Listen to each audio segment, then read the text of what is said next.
Attacking Third, our Hall of Legends segment. We've only inducted a few people so far. Heather O'Reilly was our number one. Then we had her on the show and we gave her a little commemorative trophy, virtual one. I had it in person. I'll get it to Heyo at some point. But today we are inducting the Brazilian legend, current forward for Orlando Pride, Marta. She is a 6-time FIFA Player of the Year, 2-time Olympic silver medalist, the FIFA World Cup all-time record goal scorer. That is men's and women's. A 4-time Golden Boot winner, including the 2007 Women's World Cup. She's won a domestic league 9 different times. And arguably most importantly, right now in Marta's mind, she is fresh off winning the 2024 NWSL Shield with an unstoppable Orlando Pride this year. Marta, welcome into the A3 Hall of Legends. Sandra, for us, this was relatively an easy pick for Marta. Why? Why was Marta such an easy go for this Hall of Legends? Yeah, absolutely. I mean, just because of all of the reasons that you've already mentioned, it is so difficult to win at some of these levels. And somehow Marta has done that. And I think when we constantly are talking about her legacy, her impact, we talk about and look at that literal path that she has paved along the way. We're talking multiple club championships in Brazil, in Europe with Sweden, back in the United States, in different iterations of a women's professional league. That is Marta. That is who she is and has been for women's soccer for decades now at this point, because she has been part of the game since such a young age. And I think that's part of this beautiful story that I think folks always get so captivated by with Marta, because of her beginnings and to where she is now, which are, these sort of latter stages of her career. She has not shied away from that. She has already kind of bid farewell to the international stage with Brazil, but she's winning with Orlando Pride. She's winning again in a U.S. Domestic league. So we'll see. She's out there feeling good, feeling great, and she might have a couple more years left in her. Exactly. That is coming out of Marta. She's at 38 years old right now, and an absolute legend. And she really hasn't slowed down much besides taking her foot off the gas pedal in the international game, with this past summer's 2024 Summer Olympics in Paris being her final, in which she went out winning silver, which I'll put myself on blast. I didn't think Brazil was going to be a medal contender at the end of the Paris Olympics. But Marta has announced that she's got a couple more years in her, 2 or 3 more years. What else do you think, Sandra, is on her bucket list domestically, considering that she still wants to play for another couple of years? Yeah, I think she's alluding to it a little bit. They're celebrating this recent Shield win, which is massive for Orlando because it's something that they've been building for or toward for a little while. But there's a number of things to be won in the NWSL, and another one of those things is that NWSL championship. I'm sure now that they've gotten a taste of winning in this league, that makes you hungry. That makes you want more. So I wouldn't be surprised if they are operating in a way where the job's not done. But there's also this, I think, concept of doing something historic, which they've already done. They're on this incredible unbeaten run. And Marta has said that she wants to keep that going. She wants to finish that. She wants to make sure that this is such a profound record that they set as a club, that not only is it going to be the next record to chase, but it will be almost nearly an impossible record to chase. And I think that's what makes the difference between, just being competitive and having that built all the way in your chest. And that's absolutely Marta.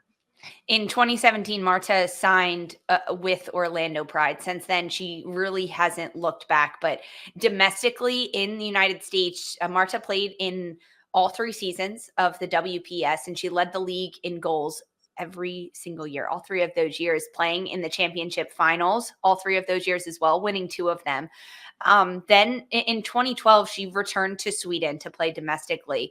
But in 2017, when Orlando was looking to really reestablish themselves as a top contender and a contender in the NWSL, which just so happens to be the championship we're talking about in our Road to Kansas City segment. But that's when Orlando welcomed in Marta, and the world in America really got to see her day in and day out competing at the highest level. It was Orlando's second year in the NWSL, and that was, she came from a free transfer from Sweden, signed a 2-year contract with an option. At that point, Sandra, in 2017, Marta was a 5-time FIFA World Player of the Year, and she brought such star power to the NWSL and to Orlando in training. She just added a lot of legitimacy, frankly, to this team and to the NWSL. She could play in multiple positions across the front line, deeper into the midfield. She allowed versatility in the way Orlando played in multiple formations. She was just excellent on the ball. I mean, is still, but I'm talking specifically in 2017 and in what she brought to the game, in her creativity and creating for herself. She could pull defenders away from teammates and create for them. The perfect ball that Marta plays is pretty much every final ball that she plays. Honestly, like, to be honest. Yeah. So that first season, she ended up in 23 games scoring 13 goals and just going on a tear domestically. When you think about Marta joining the NWSL, do you remember her first season in Orlando? Absolutely. And I remember, I'm glad you shouted out those numbers, because I remember saying, this is like an MVP caliber type of season that we're talking about here for this player. Because even taking it a step back just a little bit further, that's towards the end of Orlando's season. Everything that she's doing for this team in 2017, which included their first and breakthrough to the playoffs, and really since then the last time, well, after having clinched this year in 2024. But the narratives around this was that this was a player that was coming to Orlando, a franchise that was just 1 year removed from its arrival to the league as an expansion side, and coming to the league in a certain phase of her career. Those narratives were already starting even in 2017, 7-8 years ago. Oh, Marta's only got a few left in her.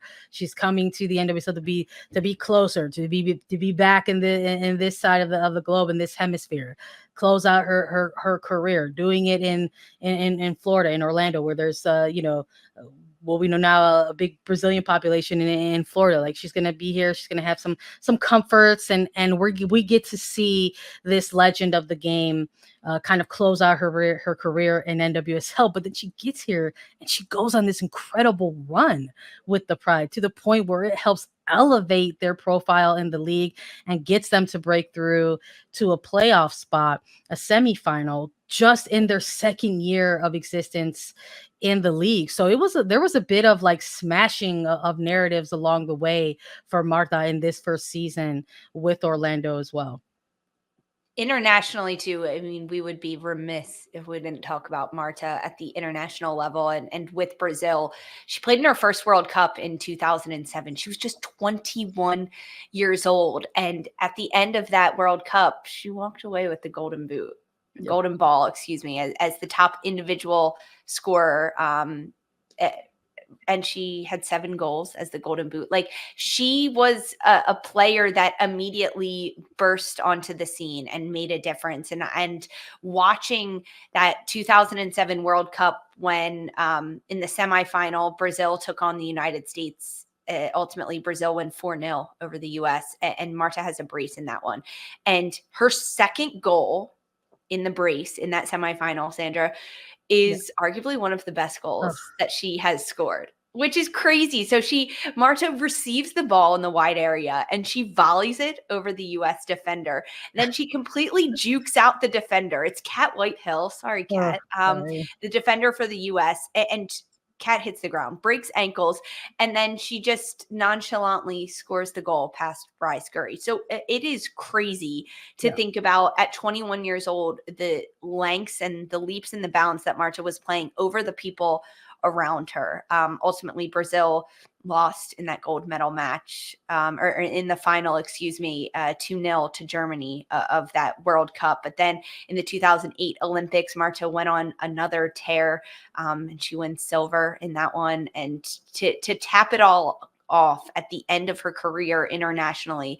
Marta plays for Brazil in the gold medal match this past summer against the United States and picks up another silver. But internationally, do you remember the first time you saw her, or like your top memory of Marta, the best goal she scored or the best time that you watched her?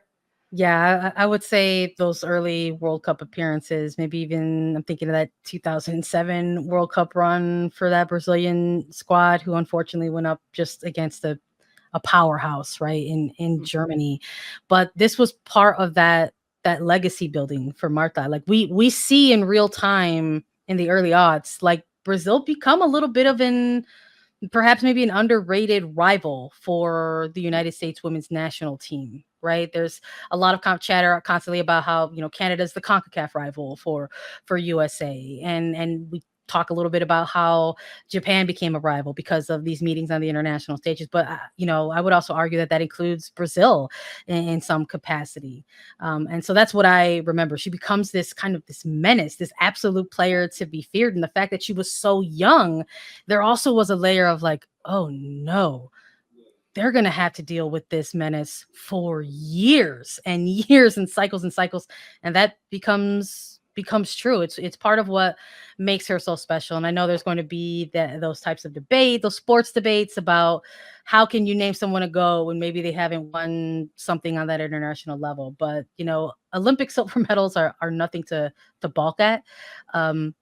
Winning with Brazil, whether it's in Copa Americas or Pan American Games early on, those are nothing to bark at. And I think for Marta, when we're talking about legacies, her reach, her global reach, I think there's no debate there. It's bigger than almost any player. And I think maybe when we're looking about thinking about recency bias, people will maybe bring in Alex Morgan and what she's done for the U.S. women's national team. But we know with this sport and how we cover it, we're an American women's soccer show. We know who our audience is, and there will be maybe biases in that sense. But, for me personally, when we're talking about the GOATs, for so many, Marta is the GOAT of your GOAT. And I think that is sort of where that debate kind of ends or lies. That this is a player who has done not only, winning in different levels, but has grown the game in a lot of different ways. And when we look at that path and you kind of see those footprints of where she's taken it everywhere, I think that is also very, very special. There's not a lot of similarities there for other players to say that they have gone ahead and done that. Marta can say that. She can say that she has walked in Brazil. She has walked in Europe. She has walked in the United States, and she has won in those areas. And I think that is the difference. So for me, I think it's a beautiful thing that when we're talking about icons of the game and global legends of the games, that the greatest player in women's soccer is a Latin American player. It is Marta. It's so cool. And the things that Marta has done on the pitch to grow the game, right? To make it accessible, to make young players in Brazil believe that they could also do that and be there is arguably what makes her a GOAT to me. It's not necessarily all the things that she has won, all the honors, all the accolades that she's received, but the path that she has paved for young players to believe that they can also do it too, when no one else was doing it, when young girls weren't doing it. And heck, still doing it at 38 years old and still balling out, winning the first trophy for Orlando Pride on the heels of an NWSL Shield win. Marta, congratulations, the Brazilian legend Marta, on being inducted into the A3 Hall of Legends. I mean, we couldn't do it any better than that. Let's go, Marta. Hey, guys, you can still watch her this weekend. Orlando Pride in the NWSL. Watch the legend continue to live out her dream and just juke players up on the pitch. Absolutely.